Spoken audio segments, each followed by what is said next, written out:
एक मिनट रुकिएगा बस।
Sorry. 1 minute, I'll share my screen. आज जो लेक्चर है उसको हम भाषा का माध्यम हिंदी रखेंगे, लेकिन जो प्रेजेंटेशन है I could not convert the text to Hindi, तो कोई बात नहीं, वो बड़े जैसे जैसे हम चलेंगे आगे। तो आज का जो विषय है वो है emerging trends of cyber attacks. Screen sir एक मिनट लेना चाहते सर। सर एक औपचारिक शुरुआत कर देते हैं। अरे बहुत औपचारिकता करते हैं आप लोग, चलिए ठीक है, कर लीजिए। नमस्कार, आप सभी का एक बार पुनः स्वागत है। जैसे कि आप सब जानते हैं, हमारा यह सेमिनार साइबर सुरक्षा विषय पर आधारित है। पिछले सत्र में हमारे विशिष्ट सर ने हमें इस विषय की कई महत्वपूर्ण पहलुओं पर चर्चा की और हमें बताया है। आज हम अपने इस सेमिनार के दूसरे सत्र में उपस्थित हैं। यहाँ पर हम साइबर सुरक्षा के और भी कई महत्वपूर्ण पहलुओं पर जानेंगे। तो मैं यहाँ पर उपस्थित सभी अध्यापकगण, विद्यार्थीगण और मुख्य वक्ता श्री अशोक सर का पुनः स्वागत करता हूँ और सर से निवेदन करता हूँ कि वे आज के दूसरे सत्र की शुरुआत करें और अपने अनुभवों से हमें मार्गदर्शित करें।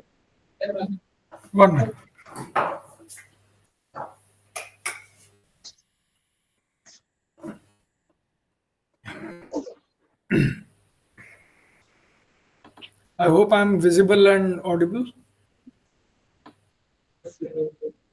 Just give a thumbs up if it is okay. अगर मेरी आवाज सुनाई दे रही है। 1 second.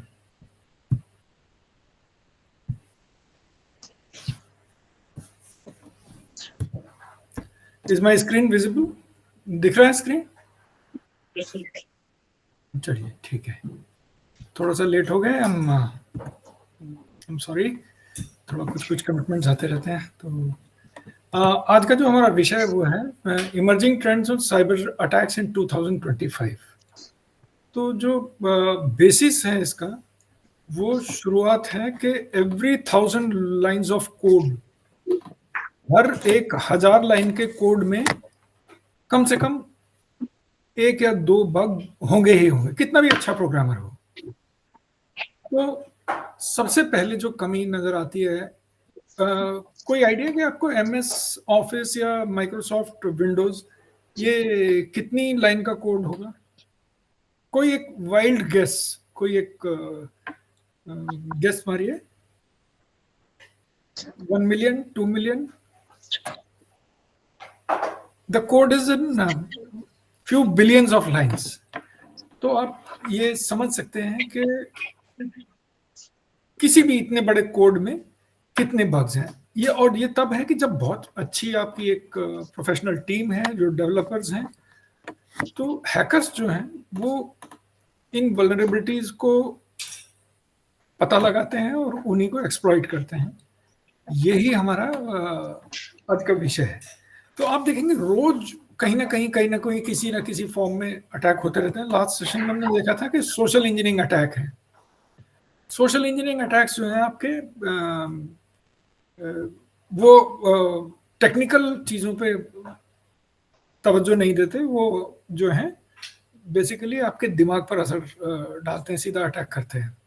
तो आपकी वीकनेसेस जो ह्यूमन वीकनेसेस हैं और साइकोलॉजिकल वीकनेस हैं, उनको यूज करके वो लोग सोशल इंजीनियरिंग अटैक्स करते हैं। जबकि जो टेक्निकल अटैक्स हैं वो आपके सॉफ्टवेयर की वल्नरेबिलिटीज को उनको एक्सप्लॉइट करके और दोनों को मिक्स करके सोशल इंजीनियरिंग अटैक्स। तो आगे हम इस सेशन में देखेंगे। थोड़ा सा आपका ध्यान चाहूँगा और उम्मीद है कि आज भी हम कुछ न कुछ सीख के जाएंगे। तो 2024 में जितने भी बड़े बड़े सॉफ्टवेयर में उसमें 30,000 के ऊपर कमियां मिली।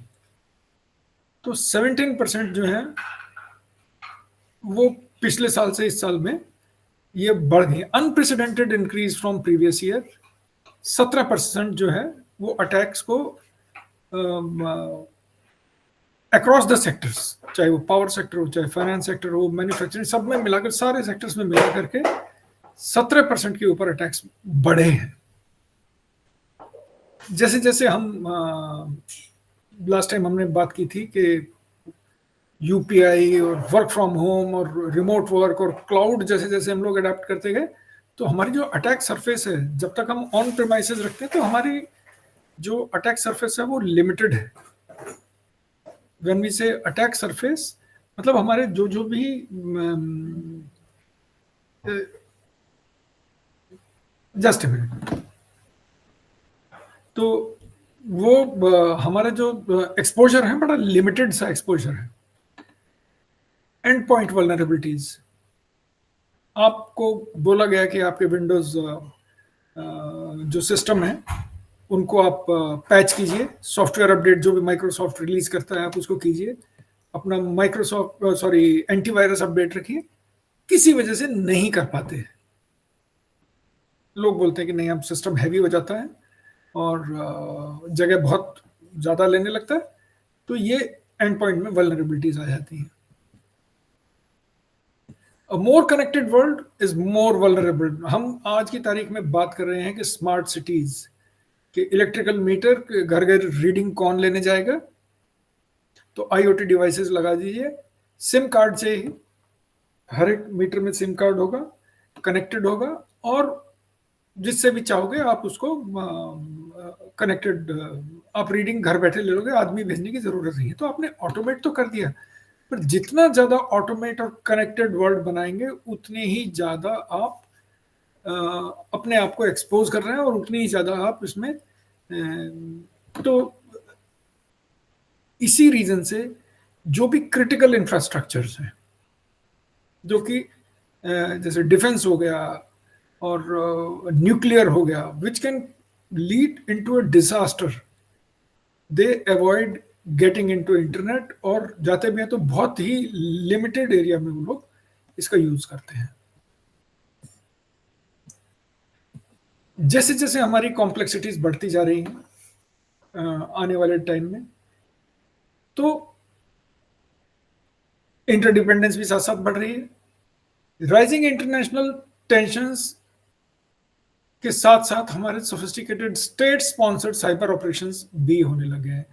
जब हमने लास्ट टाइम हमने एक केस स्टडी का जिक्र किया था, स्टक्सनेट एक पेन ड्राइव में वायरस डाल करके वो उसको ईरान पहुंचाया गया, वो ईरान में अंदर वो न्यूक्लियर रिएक्टर में पहुंच गया, वो एक कंप्यूटर में लगा और उनके पूरे लैन में फैल गया। उनके लैन की मदद से वो उनके जो न्यूक्लियर एनरिचमेंट जो मोटर्स हैं, वो उनकी स्पीड इतनी ज्यादा, वो जिसको बोलते हैं operation OT, IT and OT systems, operation technology, control system, SCADA system होता है जो कि मॉनिटर करता है ये सारे सिस्टम जो हैं, मोटर्स अगर वो फेल होते हैं तो उनकी वार्निंग आ जाए। तो उस सब को वल्नरेबिलिटी यूज करके that system was brought down, right. Supply chain risk web, supply chain जैसे हम अगर कोई चीज कहीं से खरीदते हैं, कोई अगर फॉर एग्जांपल आज मारुति कार ले लीजिए, मारुति कार अगर कार बना रही है तो आप ये मत मानिएगा कि ए टू जेड जैसी उनकी कहीं बन रही है कि कोई और सब वेंडर बना रहा होगा,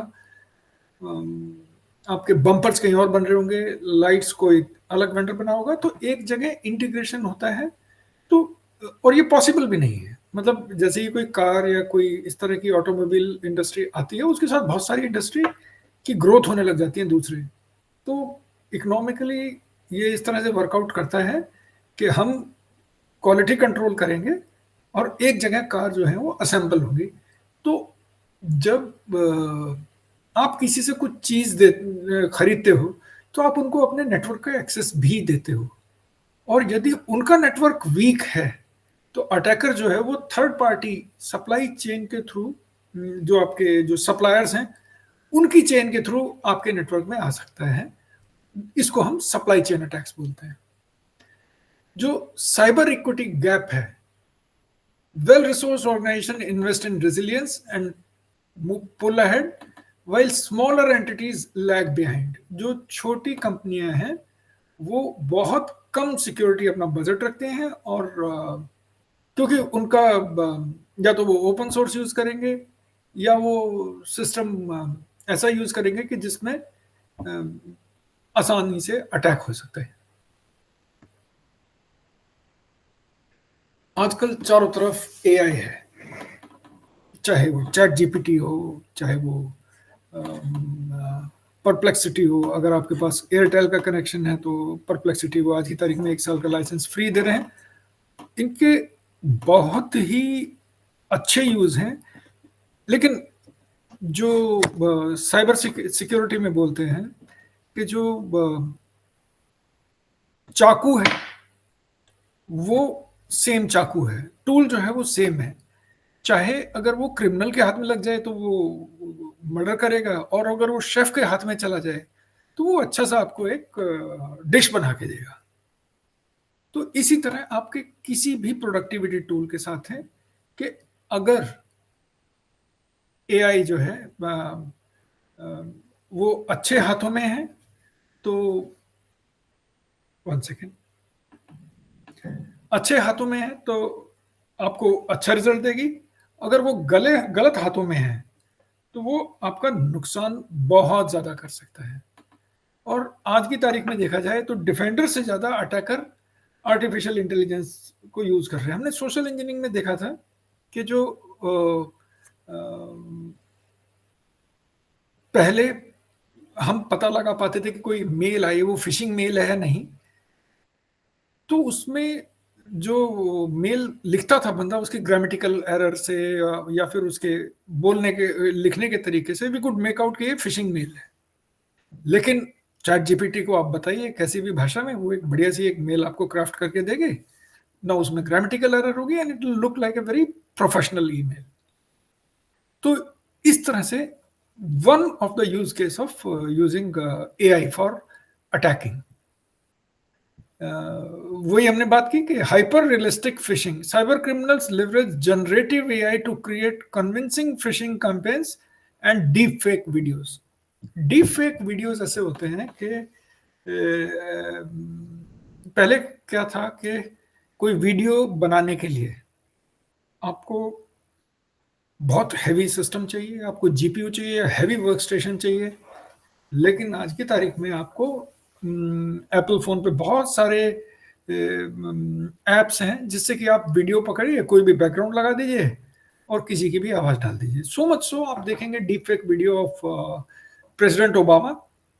देयर वर फ्यू पीपल, वो मिमिक आर्टिस्ट के निकाल करके उन्होंने आवाज़ को इतने अच्छे से लिप सिंक करके उसको बना दिया कि people could not make out. End of the lecture में हम देखेंगे, यूट्यूब का अगर लेक्चर मिल जाता है तो हम देखेंगे कि कितना रियलिस्टिक उसको ये लोग बना देते हैं। दूसरा आता है अडेप्टिव मैलवेयर।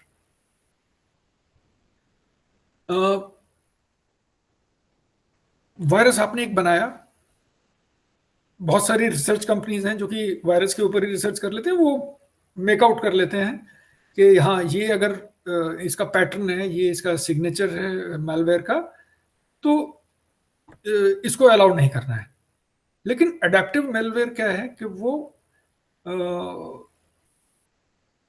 एंटीवायरस का बिहेवियर समझ के वो अपने आप को उससे बचा के निकल जाता है, तो अपने आप को सिग्नेचर भी चेंज कर लेगा ऑन द फ्लाई ताकि वो एंटीवायरस की नजर से बच चुके। तो धीरे धीरे आप देखेंगे कि जो एंटीवायरस है ये इनसिग्निफिकेंट होते चले जाएंगे। जो अभी आज की तारीख में जो आ रही है वो उसको बोलते हैं threat intelligence. Security system harness AI for advance anomaly detection, कि ये बिहेवियर जो है सॉफ्टवेयर का या ह्यूमन का, ये ठीक नहीं है। जो हमने जो मेरी अपनी रिसर्च है उसमें भी हमने यही फीचर यूज किया है कि आदमी अगर इनसाइडर आपके कंपनी में बैठा है और वो कुछ गलत काम कर रहा है तो धीरे धीरे एकदम से गलत काम करना नहीं शुरू करेगा, धीरे धीरे उसके बिहेवियरल चेंजेस होंगे। तो उस वजह से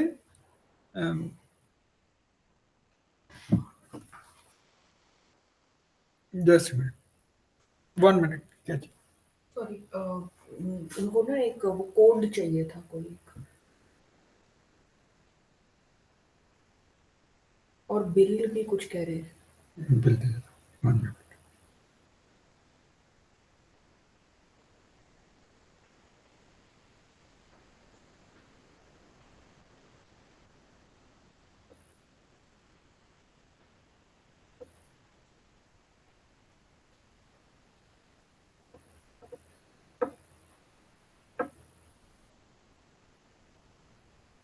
और कोड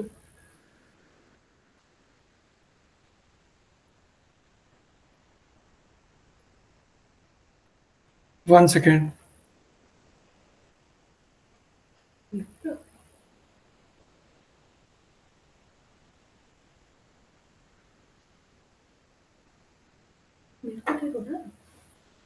ओके, सॉरी। तो we were at generative AI powers both attack and defence.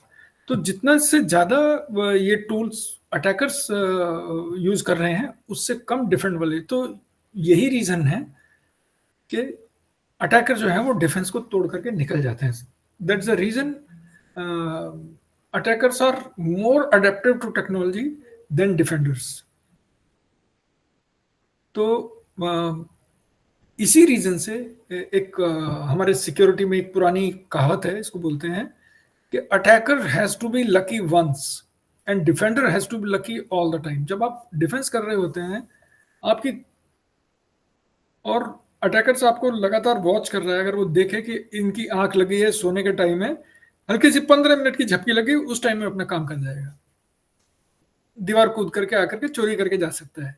तो attacker has to be lucky once whereas the defender has to be lucky all the time।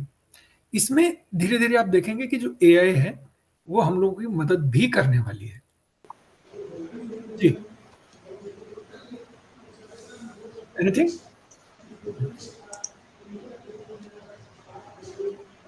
Now let's see this famous, this is a case जहां पे कि North Korea AI enhanced insider threat में उन लोगों ने कैसे काम किया। 442% विशिंग अटैक इंक्रीज करके। इसमें ये सब जो है वो 2024 में अकेले रहा है। The sophisticated threat actor deploys AI generated emails and fabricated digital personas. Digital persona उसको बोलते हैं। आप अगर इंस्टाग्राम में और कई देखेंगे तो बहुत सारे लोग ऐसे हैं जिनके मिलियंस ऑफ फॉलोअर्स हैं, वो फिजिकल एंटिटी है ही नहीं।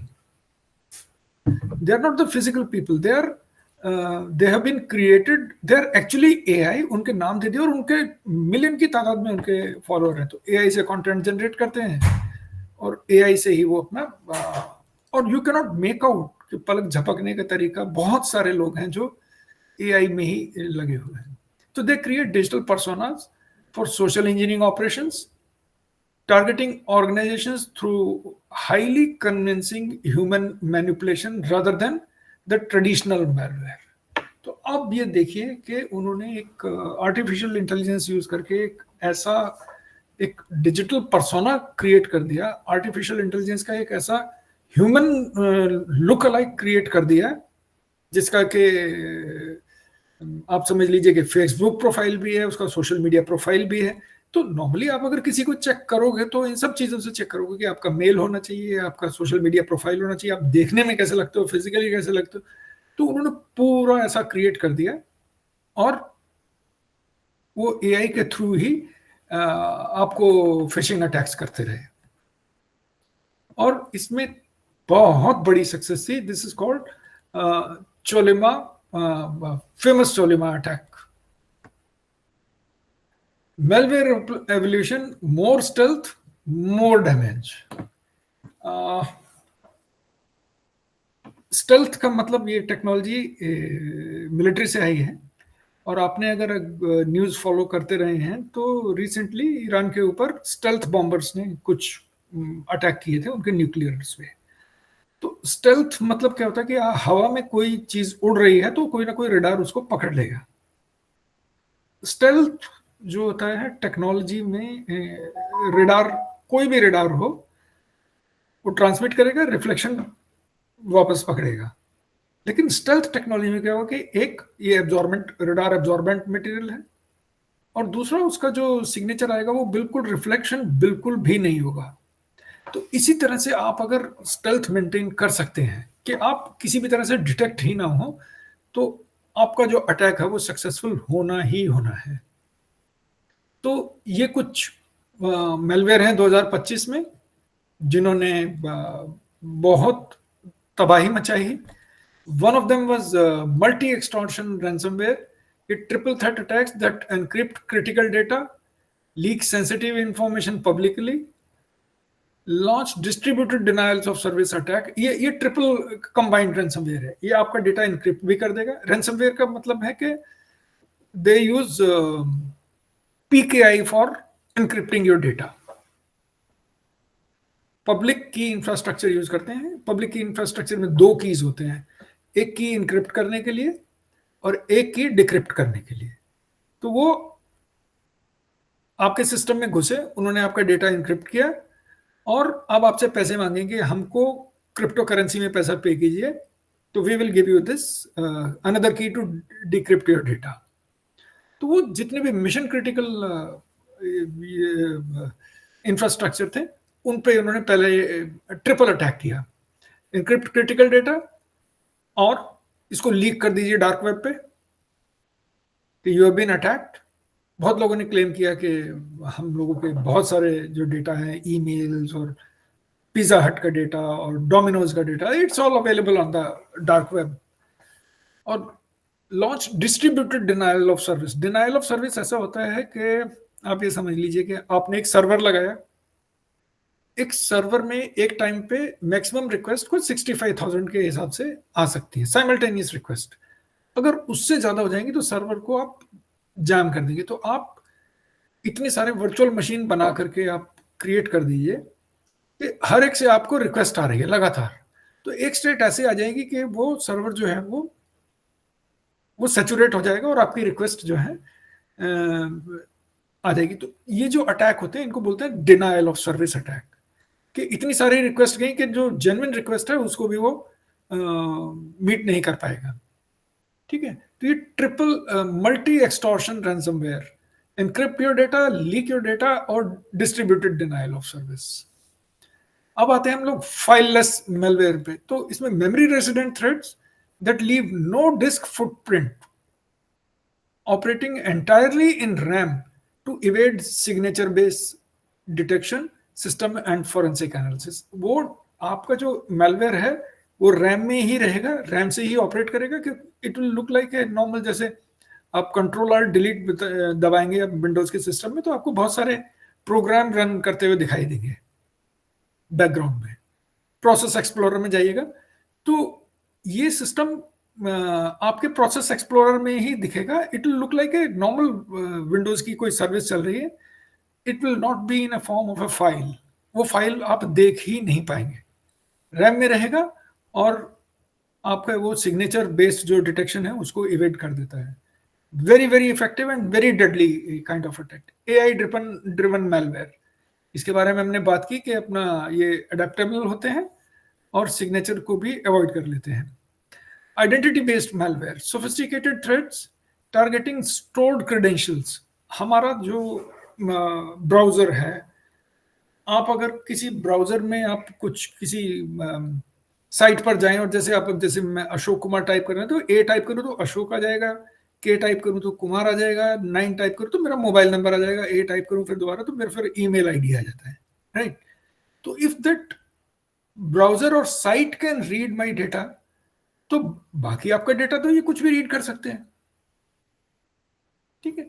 तो इस तरह के मेलवेयर ये लोग डालते हैं, सोफिस्टिकेटेड थ्रेड्स के आपको किसी साइट पे ले गए और वहां से आपने जैसे कुछ डालना शुरू किया तो आपके जो सिस्टम में जो डेटा अनएनक्रिप्टेड स्टोर्ड है which is visible to few sites, जो ऑटो कंप्लीट में हम लोग ब्राउजर में स्टोर कर लेते हैं, वहां से वो डेटा गायब हो जाता है और वहां से आपके पासवर्ड भी चुराए जाते हैं। तो मेरी एडवाइस सबसे ये है कि जब भी आपको ब्राउजर ओपेरा हो या क्रोम हो या एज हो, जो भी ब्राउजर आपको बोलो you want to save this password और you want to save this, आप अपनी कन्वीनियंस के लिए सेव कर लेंगे, नहीं।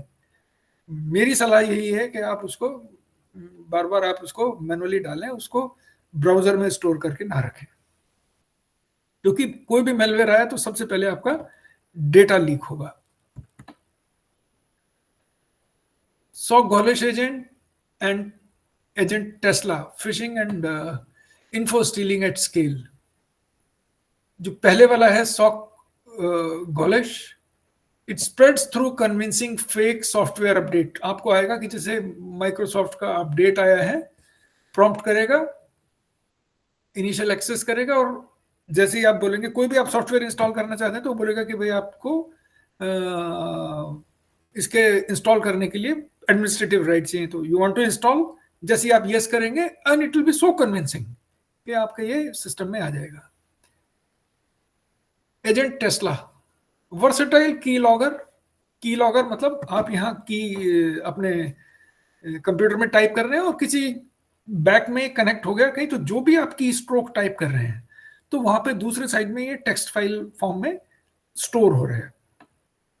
और ये इतना लाइट वेट होता है तो कोई भी मतलब टेक्स्ट फाइल का डाटा कितना ही होगा .txt फाइल का, तो इसको पकड़ पाना, इसके ऊपर डाउट भी नहीं करते। तो की लॉगर जो है, ये सारे आपके जो भी आप बोले कि मैंने पासवर्ड बहुत स्ट्रांग रोक कर रहे, तो जब आप जो आप सिस्टम पे टाइप कर रहे हैं अगर वो ही पकड़ गया तो बहुत मुश्किल नहीं है कि आप कितना भी स्ट्रांग पासवर्ड रखें इसको पकड़ा जा सके।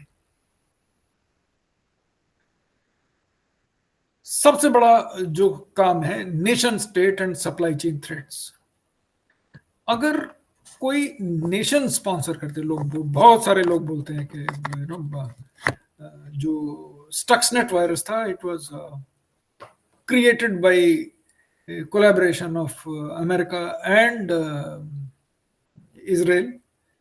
हालांकि उसका कोई एविडेंस नहीं है, लेकिन अगर किसी के पीछे नेशन स्टेट ही पड़ जाए तो बहुत मुश्किल है, क्योंकि वो अपनी पूरी ताकत, पैसा, बेस्ट ऑफ द ब्रेन्स वो झोंक देंगे और किसी ना किसी तरह से उसको दे विल मेक श्योर कि ये अटैक जो है वो सक्सेसफुल जाता है। एंड सप्लाई चेन अटैक्स, आप अगर गाजा और ये इजराइल के अटैक के बाद आप अगर इसको फॉलो कर रहे हैं तो बीच में एक पेजर अटैक हुआ था। पेजर अटैक कैसे हुआ था? तो इन्होंने पहले बताया कि भाई आप अगर जो मिलिटेंट्स हैं जो यूज कर रहे हैं, मोबाइल यूज कर रहे हैं, तो आपकी लोकेशन पकड़ी जा सकती है, आपकी लोकेशन को पकड़ा जा सकता है। तो उन लोगों ने कहा ठीक है, तो फिर सेफ मेथड क्या है? तो सेफ मेथड है पेजर्स। पेजर्स 95 96 की टेक्नोलॉजी है। हर्षलता मैम को याद होगा कि it use to be one way, कि अगर मुझे पेजर पे कोई मैसेज भेजना है तो मैं लैंडलाइन से एक पेजर कंपनी को फोन करूंगा, उसको बोलूंगा इस पेजर नंबर को ये मैसेज भेजिए, तो उसके बाद टेक्स्ट मैसेज आएगा एसएमएस की तरह। तो वो बंदा फिर कॉल बैक करेगा, या they can have a two way kind of message. तो पेजर को पकड़ना बड़ा मुश्किल होता था, लोकेशन पकड़ना मुश्किल है। तो उन्होंने क्या किया कि एक ताइवान की कंपनी से टाइप किया, ताइवान में अपनी ही कंपनी बनाई which was supported by Gaza's friends. उन्होंने एक कंपनी वहां पे ताइवान या हांगकांग जो भी कहीं कंपनी थी, ठीक है, एक ही कंपनी पूरी दुनिया में बनाती है ये पेजर्स। पेजर बनाए गए और हर पेजर के अंदर एक्सप्लोजिव्स थे। तो आप ये देखिए कि और उनके अंदर शायद ट्रैकिंग डिवाइस भी थी। तो धीरे धीरे धीरे उन्होंने यूज नहीं किया, but they were just tracking के पेजर्स किस किस के पास है। एक, सबकी लोकेशन पता चल गई। दूसरा, एक कमांड सबके पास गया, ABCXYZ, उन्होंने कुछ सेंट्रल उससे नंबर भेजा, और all the pager started exploding one by one. तो सप्लाई चेन को आपने पकड़ा, आपने एक क्रिएट की सप्लाई चेन, और साथ ही साथ आपने उसको क्रिएट कर दिया। You succeeded the attack. So nation state अगर लग जाए किसी अटैक को करने में, it is very very difficult to evade that attack. एक और केस हुआ था जो कि हम लोगों के समय में, जो पेन ड्राइव के जो आज आपको मिलते हैं ना, 16 GB pen drive, long, very long away, 2001, 2002, the size of pen drive used to be 2 MB, 16 MB, 32 MB, that kind of size used to be. It used to be in megabytes. So the way technology was advancing, जिस तरह से technology advance हो रही थी, तो जो पुराना stock बनता जा रहा था वो बहुत जल्दी जल्दी जल्दी ऑब्सोलीट होता जा रहा था। जो बनाते थे वो 6 महीने के अंदर अंदर उसी कॉस्ट में आपके 2 MB, आज जो पेन लेंगे तो 2 MB, तो वही कॉस्ट में 10 महीने बाद आपका 20 MB का आपको मिल जाएगा। तो 2 MB वाले क्या करेंगे? तो उतना सारा इलेक्ट्रॉनिक वेस्ट बच गया। तो China specially, they pick it up in lot, और उसके अंदर ऑल्टर करके, उसके जो बायोस में ऑल्टर करके, उन्होंने एक ऐसी सॉफ्टवेयर डाली जो कि एक्चुअल दिखाएगा कि आप जैसे ही कंप्यूटर में डालेंगे कि 64 GB है, जबकि उसकी एक्चुअल कैपेसिटी 2 MB है। तो सॉरी 64 MB दिखाएगा। तो बहुत सारे हमारे दोस्त जाकर के लेके आए कि यार तुम ये जो अपना पेन ड्राइव है ये 1000 रुपए का लेके आए हो, मैं देखो 1000 रुपए में 10 टाइम्स कैपेसिटी वाला पेन ड्राइव लेके आया हूँ। एक्चुअल उसकी कैपेसिटी कम ही थी, पर उसके अंदर एक बैकडोर था। जैसे ही आप इंसर्ट करेंगे आपको, तो आपके एक कंप्यूटर में मैलवेयर इंस्टॉल हो जाएगा। Only operating system which could identify the true value of that pain drive is, जो कि लिनक्स था। वो लिनक्स वाज नॉट अफेक्टेड, बाद में उन्होंने उसका भी तोड़ निकाल लिया था, but mostly it was targeting Microsoft systems, Windows XP, Windows Vista, उस टाइम की बात है। तो ये भी एक इसमें हिडन आपने बैकडोर डाल दिया है, और जैसे ही वो आप इसको लगाएंगे तो ट्रस्टेड नेटवर्क के अंदर वो सेल्फ रेप्लिकेटिंग उसका ट्रोजन है, वो आपस में एक पेन ड्राइव आपने लगाया तो वो पूरे नेटवर्क में फैल जाएगा। वो काफी टाइम तक बैठा रहेगा, कोई भी एंटीवायरस उसको अपने नेटवर्क का और सिस्टम का हिस्सा समझने लगेगा। One fine day it will work and it will bring down the system. वो पूरा जो इंफ्रास्ट्रक्चर है उसको पूरा खराब कर देता था। तो defensive innovations and strategic responses, तो जैसे जैसे अटैक इवॉल्व कर रहे हैं तो आगे आने वाले टाइम में डिफेंस वालों की, डिफेंस की क्या अप्रोच रहेगी, चाहे वो आपका सिविल में हो या गवर्नमेंट में हो, कहीं भी हो। माइक्रो सेगमेंटेशन स्ट्रेटजी, ये सबसे फर्स्ट एंड फॉरमोस्ट स्ट्रेटजी है। ये आपने अगर कर लिया, एक इसको मिलिट्री से प्रभावित ये माइक्रो सेगमेंटेशन, कि जो दिखता है, आप अगर बॉर्डर पे हैं और आपने बंकर से सिर बाहर निकाला और सामने वाले को दिख गए, तो फायर तो आएगा ही आएगा, जो दिखेगा उसके ऊपर अटैक होगा। तो माइक्रो सेगमेंटेशन से क्या करते हैं, आप अलग अलग नेटवर्क का हिस्सा कर देते हैं और क्रॉस नेटवर्क कम्युनिकेशन आप बंद कर देते हैं, and you allow it on a very calculated basis, बहुत ही कैलकुलेटेड तरीके से, कि हमको जैसे एक सेगमेंट में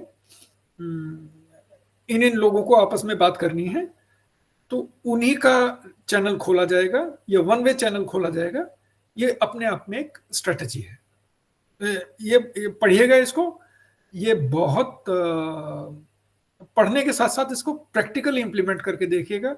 ये बहुत बड़ा डिफेंस की तरह से काम करता है सिस्टम में। आपने कितनी बड़ी आप फायरवॉल लगा लें, कितने भी सिस्टम लगा लें, आपने अगर माइक्रो सेगमेंटेशन नहीं किया है, इन ऑल पॉसिबिलिटीज आपके ऊपर अटैक जो भी आएगा वो सक्सेसफुल होगा ही होगा। Continuous session monitoring, real time verification of user sessions and access request throughout interaction life cycle. जैसे एग्जांपल ले लीजिए कि आपने जो हमारा जो ये सेशन चल रहा है, एक छोटा सा वेग एग्जांपल दे रहा हूं। जब ये कोविड के टाइम में जूम सेशन आता था, तो बहुत लोगों के क्लासरूम्स में गलत लोग भी, बच्चों के क्लासरूम में गलत लोग घुस जाते थे और वो फिर बच्चों के क्रेडेंशियल्स चुरा करके उनके पेरेंट्स को गलत गलत मैसेज भेजते थे। तो people reached out to us कि भाई ये हो रहा है, तो हम इसको कैसे रोकें।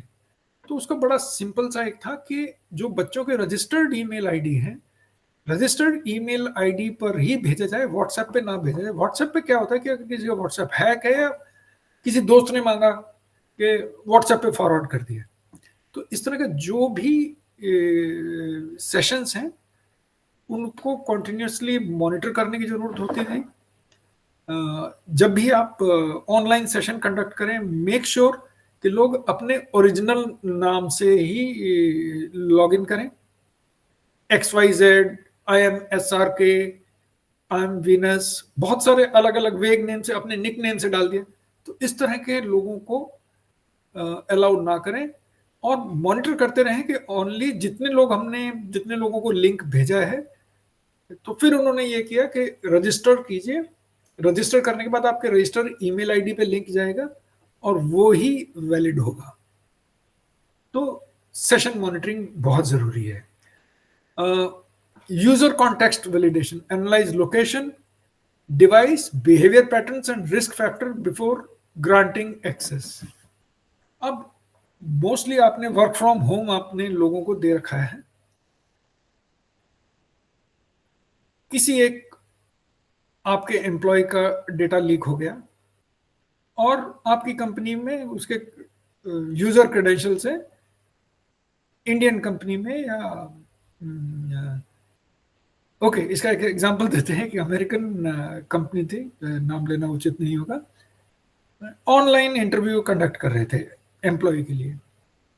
तो ठीक है, बढ़िया करिए, ऑनलाइन इंटरव्यू हो रहे थे। तो जैसे क्रिएट करते हैं वो लोग ऑनलाइन पर्सोना, नॉर्थ कोरियन आपने देखा ही था पीछे। तो एक भाई बिल्कुल अमेरिकन आइडेंटिटी क्रिएट करके वो करते ही चला गया और उसने जॉब भी ज्वाइन कर ली और वो ऑनलाइन ही काम करता था, because it was a remote job. और कंपनी के सारे सीक्रेट भाई निकाल करके उनके दोस्तों के पास पहुंच गया। तो इस तरह के बहुत सारे, तो कॉन्टेक्स्ट वैलिडेशन, इसको एक चीज से और समझिए कहते हैं ना कि मैं वीपीएन लगा लूंगा। एक चीज जो आपकी नहीं बदल सकती वो है आपका इंटरनेट पे काम करने का तरीका। ठीक है जी, किस तरह से आप यूट्यूब देखते हो, किस तरह से आप, वो मेरा डिजिटल डीएनए है। मैं एक दिन 2 दिन उसको चेंज करने की कोशिश करूंगा, 3-4 दिन बाद मैं अपने पास आ जाऊंगा। और ये डेटा आपके हर बड़ी कंपनी के पास है, चाहे वो गूगल हो, चाहे वो चैट जीपीटी हो, वो आपके पास है कि भाई ये आदमी किस किस चीज में इंटरेस्टेड है। मैं कितना ही वीपीएन लगा लूं, अगर ये लोग चाहें तो मुझको ये कहीं से भी, चाहे मैं आईपी एड्रेस बदल लूं, चाहे अपना वीपीएन लगा लूं, कंट्री की लोकेशन चेंज कर लूं, आराम से जो मेरा डिजिटल फुटप्रिंट है उससे मुझको कहीं भी पकड़ा जा सकता है। तो context validation of a user जो है, हम इससे यही समझते हैं कि हर यूजर को समझा जाए कि उसका डिजिटल डीएनए क्या है, और अगर वो इंडिया से लॉगिन करना है तो यूएसए से आईपी एड्रेस से कैसे लॉगिन कोई कर सकता है। ठीक है, behavioural analysis, detect anomalies, insider threat beyond traditional, इसके बारे में हम बात कर चुके हैं, आगे बढ़ते हैं। तो जीरो ट्रस्ट आर्किटेक्चर जो है ये धीरे धीरे जोर पकड़ती जा रही है। जीरो ट्रस्ट में क्या है कि हम किसी के ऊपर ट्रस्ट नहीं करेंगे जब तक हम किसी भी आदमी को, जो भी ऑनलाइन आया है बंदा, उसको हम वैलिडेट ना कर लें कि ये हमारा ही, जिस आदमी के जो ये बोल रहा है ये वही है या नहीं है। इसको राइट्स, एडमिनिस्ट्रेटर राइट, जो भी, इनफैक्ट अगर एडमिनिस्ट्रेटर भी अगर काम करेगा तो उसकी सारी एक्टिविटी रिकॉर्ड होंगी, लॉग होंगी, और 2 लोग उसको ऑथराइज करेंगे। तो ये है कि किसी के ऊपर ऑनलाइन विश्वास नहीं करना, दैट इज जीरो ट्रस्ट। थोड़ा सा मुश्किल है इसको इंप्लीमेंट करना, पर धीरे धीरे ये जोर पकड़ते जा रहा है जैसे जैसे अटैक्स बढ़ रहे हैं। Optimising cyber security tool sets, reduce tool sprawls to improve efficiency, decrease complexity and eliminate security gaps between disparate items। तो एवरेज सिक्योरिटी टूल्स हर कंपनी में 45 के आसपास हैं, लेकिन उनको यूज करना सभी को आता है क्या? ये एक, क्योंकि हर टूल अपने आप में एक स्पेशलाइज्ड टूल है, जो कोई कंप्लाइंस मैनेजमेंट करता है, कोई आपके गेटवे के ऊपर चेक करता है, अलग अलग चीजें, कोई आपकी डेटा इंटीग्रिटी मॉनिटर करता है। तो जितनी भी सिक्योरिटी टीम है, क्या वो ट्रेंड है हर एक टूल्स में? तो ये थोड़ा सा एक चैलेंज बनता जा रहा है। आर्किटेक्चर पोर्टेबिलिटी, आप आज आपने टूल्स खरीद लिए, कल को कोई डिसीजन होता है कि हम विंडोज 10 फेज आउट हो रहा है, विंडोज 10 अक्टूबर के बाद नहीं चलेगा, विंडोज और आपके सिस्टम में ट्रस्टेड पॉइंट मॉड्यूल 2.0 के नीचे है, तो बायोस में तो आपको सारे के सारे कंप्यूटर फेंकने पड़ेंगे। Are you ready to throw them out? No. तो आप क्या करेंगे? आप लिनक्स में मूव कर जाएंगे। पर जितने आपने सिक्योरिटी में इन्वेस्टमेंट किया हुआ है, क्या वो चलेगा? वो सारे टूल्स विंडोज में जो चलते थे, क्या वो लिनक्स में अवेलेबल है? और आप उसको चलाएंगे तो लिनक्स में कैसे चलेंगे? क्योंकि दोनों का फाइल स्ट्रक्चर ही अलग है। इन ऑल पॉसिबिलिटी जो आपका एप्लीकेशंस विंडोज के ऊपर चल रहे थे वो लिनक्स के ऊपर नहीं चलेंगे, या लिनक्स में जो चल रहे थे वो विंडोज पर नहीं चलेंगे। तो ये एक बड़ी कैच 22 सिचुएशन है। Technical AI implementation, deploy AI solution with clear success metrics, measurable security improvements and demonstrable return on investment. Vendor जाकर के आपको बोलेगा कि जी आप एआई बेस्ड टूल्स हैं, आप अपने यहाँ डाल लीजिए, आपका ये फायदा होगा, आपकी प्रोडक्टिविटी बढ़ेगी, वो आकर के बताएंगे आपको। पर आपको देखना है कि जो लाइसेंस, मान लिया मुझे लेट्स से 100 रुपए का एक चीज में एआई का लाइसेंस है, उतने में मैं 10 आदमी अगर ले सकता हूँ 10-10 रुपए पे फॉर एग्जाम्पल, तो वो ज्यादा ठीक है, या मुझे अपने एआई टूल लगा करके काम करना ठीक है? तो AI solution with clear success metrics।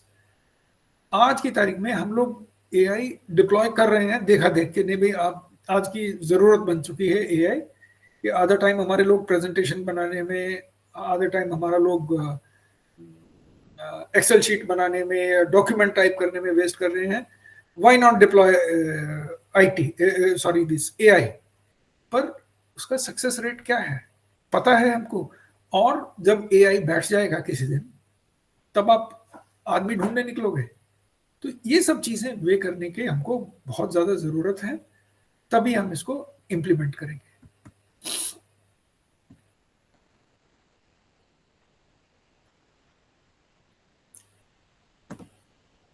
आगे आने वाले टाइम में AI based attacks, social engineering attacks, AI assisted attack, fake war, social media war, ये आने वाले हैं। और ऑपरेशन सिंदूर के दौरान आपने देख भी लिया होगा कि कितना ज्यादा फेक, ट्विटर पे देख लीजिए, सोशल मीडिया पे देख लीजिए कि हमने तो इनके इतने जहाज गिरा दिए, वो सब कहानियां चलती रही और आज भी चल ही रहे हैं। और कुछ लोग तो उस फेक नैरेटिव को मान करके ही बैठे हुए हैं कि हाँ, हम लोगों के जहाज उनके एरिया में ही नहीं गए तो कैसे गिरा सकते हैं कोई, और ना उनका जहाज कोई इधर आया। तो वो क्लेम करते रहेंगे, हम भी करते रहेंगे। पर what I am saying is कि AI बेस्ड बहुत सारी चीजें जो आने वाले टाइम में होती रहेंगी। Combat AI powered social engineering को कॉम्बैट करने के लिए हमको लगातार लोगों को बताते रहना पड़ेगा कि ऐसी भी चीज कोई है। आप सिक्योरिटी के, कंप्यूटर साइंस के स्टूडेंट्स हैं, आपको पता है, आपने सेशन अटेंड कर लिया, आपको पता है, आपका इंटरेस्ट अगर आया तो आप इसमें और आगे जाने की कोशिश करोगे। Imagine the case of a developer जिसका कोई सिक्योरिटी से लेना देना नहीं है, वो मजे में आकर के अपना कोड डेवलप करता जाएगा, चैट जीपीटी को बोलेगा मेरे को ये कोड बना करके देना चाहिए, वो उसकी टेस्टिंग भी नहीं होगी। और वो एक बार अगर यूजर ने देख लिया कि जिस काम के लिए मैंने सॉफ्टवेयर बनवाया था मेरा काम हो गया परफेक्टली फाइन, दे दिया आपको, एक हफ्ते बाद उसका कोई ऐसी वल्नरेबिलिटी होगी कि वो अटैक हो जाएगा। आप बोलोगे ये आपने हमसे ये कह के बनाया था, हमने तो सिक्योरिटी टेस्टिंग के तो इशू ही नहीं था। 90% सॉफ्टवेयर डेवलपमेंट में यही हो रहा है कि आप अगर एक महीने में आप देते हो कि भाई एक महीने में मेरे को सॉफ्टवेयर डेवलप करके देनी है, 25 दिन आप सॉफ्टवेयर डेवलप करते हो, 2 दिन आप उसकी टेस्टिंग करते हो, 1 दिन आप उसकी क्वालिटी टेस्टिंग करते हो, और 1 दिन आप सिक्योरिटी वाले को बोलते हो भाई इसका सर्टिफिकेशन जाना है, ये कल डिलीवरी होनी, नहीं तो पैसे कट जाएंगे। This is the tradition. आपको सिक्योरिटी टेस्टिंग के लिए आपको, हालांकि AI बेस्ड टेस्टिंग में आजकल ऑटोमेट हो गया है, लेकिन security testing before deploying in the field बहुत रेयर है, बहुत कंपनियां करती, बहुत कम लोग करते हैं इसको। आपको साथ ही साथ फ्रंट लाइन डिफेंस फंडामेंटल्स लोगों को बताने होंगे कि छोटी सी चीजें, मल्टी फैक्टर ऑथेंटिकेशन। उस दिन हमने बताया कि आई होप आप लोगों ने सबने अपने ईमेल में और व्हाट्सएप में 2 फैक्टर ऑथेंटिकेशन या मल्टी फैक्टर ऑथेंटिकेशन आपने डाला होगा। ये भी इंश्योर कीजिए कि आपके जो ऑटोमेटिक अपडेट्स आते हैं आप उनको ऑन रखें, जेन्युइन सॉफ्टवेयर यूज करें, पायरेटेड सॉफ्टवेयर ना यूज करें। जो सबसे बड़ा जो मेलवेयर का जो स्रोत है वो है पोर्नोग्राफी साइट, और या ये टॉरेंट्स, और जो फ्री पीडीएफ टाइप के जो आते हैं ना, फ्री पीडीएफ और लाइब्रेरी जेनेसिस या फ्री का डॉक्यूमेंट, फ्री कुछ नहीं होता है। फ्री अगर आएगा तो पीडीएफ के अंदर कुछ ना कुछ ऐसा मेलवेयर होगा जो कि बैठा रहेगा आपके सिस्टम में, और धीरे धीरे धीरे धीरे आपका डेटा टेक्स्ट फॉर्म में निकालता रहेगा, आपको पता भी नहीं चलेगा। ठीक है, तो आप डिपेंड करता है कि आपको, आप कितना रिस्क ले सकते हैं, कितना अफोर्ड कर सकते हैं। Resilience through preparation. रेजिलियंट का मतलब क्या होता है कि रेजिलियंस हमको ऐसे समझाया गया था कि मोमबत्ती है, मोमबत्ती जल रही है और आंधी तूफान चल रहा है, फिर भी मोमबत्ती जलती जा रही है। तो रेजिलियंस का असली जो रीजन देखेंगे आप कि कितनी भी डिजास्टर्स आ जाए, आपको जो ड्यूटी देनी है, जो आपकी जो ड्यूटी एंड रिस्पॉन्सिबिलिटीज हैं, वो आप करते ही रहेंगे, भले ही आपकी कितनी भी बाधाएं आए।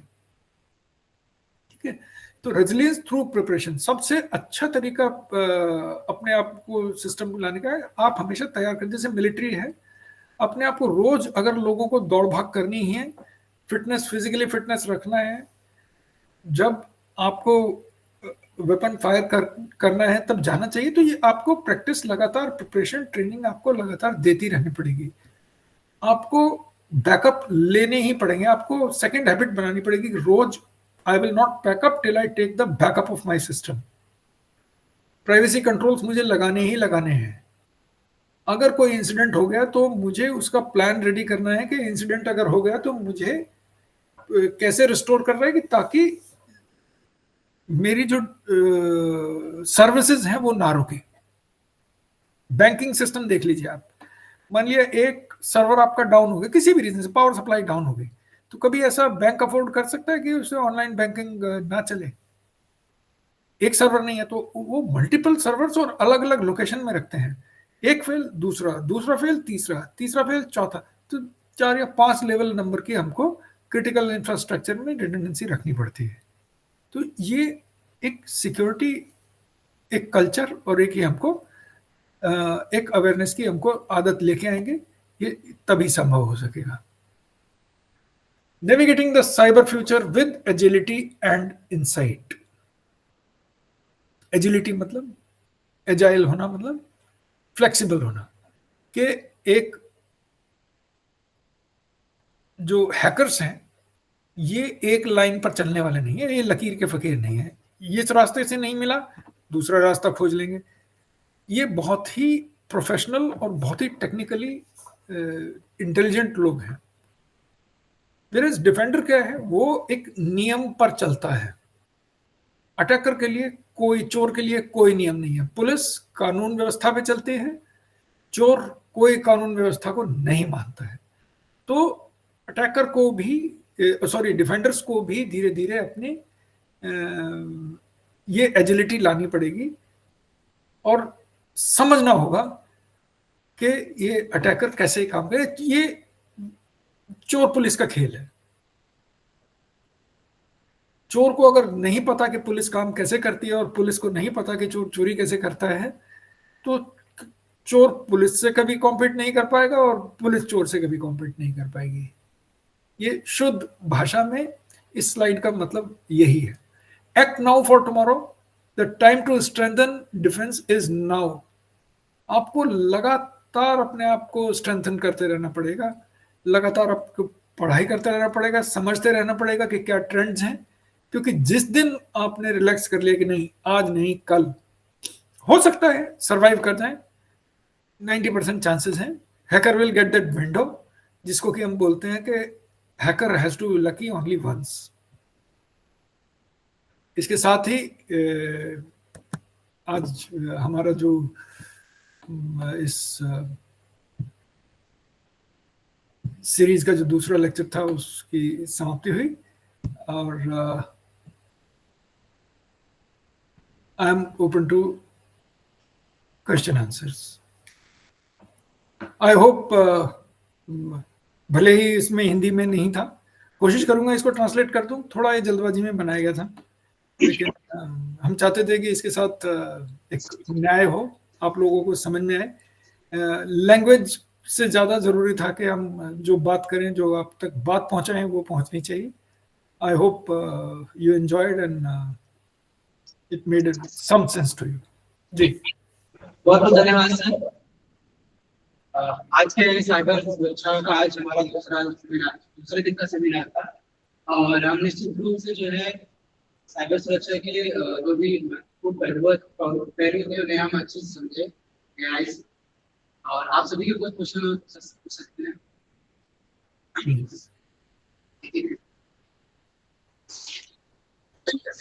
सामने आके आवाज नहीं जी, थोड़ा सा माइक के पास आकर के पूछिएगा, क्योंकि आप दूर से पूछेंगे तो आवाज